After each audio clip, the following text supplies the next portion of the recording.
this one I think about all the time because I think about the life that I have now, and I know that I wanted this life, but I obviously do a lot of thinking about this type of stuff. But the equal opposite of that is that when I was poor, I was pretty happy. I was okay with being poor. And now that I am rich, I'll put quotes on that, degrees, it's about the same.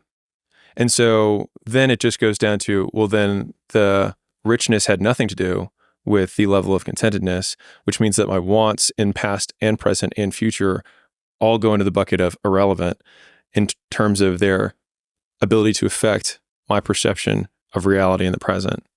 And so in thinking about that, it makes my wants have less stake today. And so a lot of anxiety that I think a lot of people have is around things that haven't happened yet, either good or bad. Like, I hope this speech goes well, or I hope I get this job promotion. But the reality is that once you get the job promotion, you wanted it, you resettle. And the negative version of this is, and you've probably seen this stuff, but when handicapped people get handicapped, so they have a terrible accident, they get paralyzed or they lose a leg or whatever, there's a dip in their subjective well-being. But after 3 to 6 months, it typically restabilizes, which means that if I didn't get paralyzed, or even if I did get paralyzed, I'd be just about as content as I am right now. It's like whatever is about to happen is probably not as bad as that. And so that's the worst case scenario, which is nothing. So, okay. So during my year off that I took after, during the year of the sale, when I couldn't really work on the business because you don't want to change anything major when you're going through a sale. But I didn't know if I was going to be owning this business soon. So I basically just had to do nothing because I also had to demonstrate that the team could do it without me. So that's still a sellable asset. So I basically just sat there for a year. And that's when a lot of my thoughts kind of caught up from, when I had started years earlier. And that was when I kind of refined my kind of theory of living for me, which is that hard work is the goal. And so it's not like work hard so that X. Because as soon as you have a so that, then the X is the thing. But if the goal is to work as hard as you possibly can, then the only real output we have is who we become along the way. And so in reframing that, then it's something that I can win or measure myself against every day in real time throughout the day, which is how hard am I working? Because that is the goal. And then even I say this just for audio, but everything else takes care of itself, still puts the everything else as the goal still. It's just being vaguer. But if you just say the only point is working hard because I know that whatever I'm going to get is stuff that I will become accustomed to.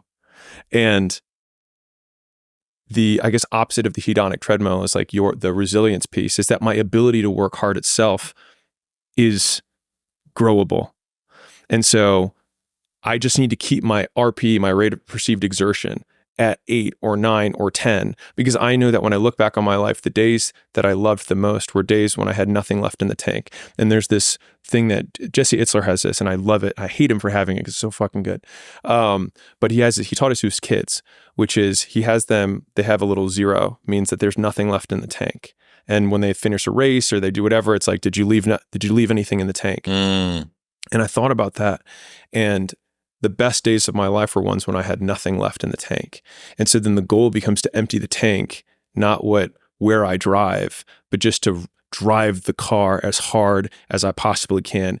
And that means that in the beginning, it's just straightaways and just seeing how high I can rev the engine. But as I become more advanced, it's like, all right, well, now we've got turns, and then it's turns in elevation, and then it's turns in elevation without guardrails because we have risk. And so when I think about how hard I want to work, the interesting thing about that is that the only person who can judge you on your success is you, because you're the only one who knows how much left in the tank you really had. And the better you get, and you can resonate with this, you start winning exteriorly. And that's when people are like, it felt so empty. It's because they didn't actually work as hard as they could have. They just worked hard enough to beat everyone else. But that discrepancy between how hard you could have worked to work your hardest versus what was required in order to win, to me, that's the opportunity that shifting towards the work being the goal unlocks for you. And I work harder now than I did when I was poor. And I think it's because I've learned to enjoy it.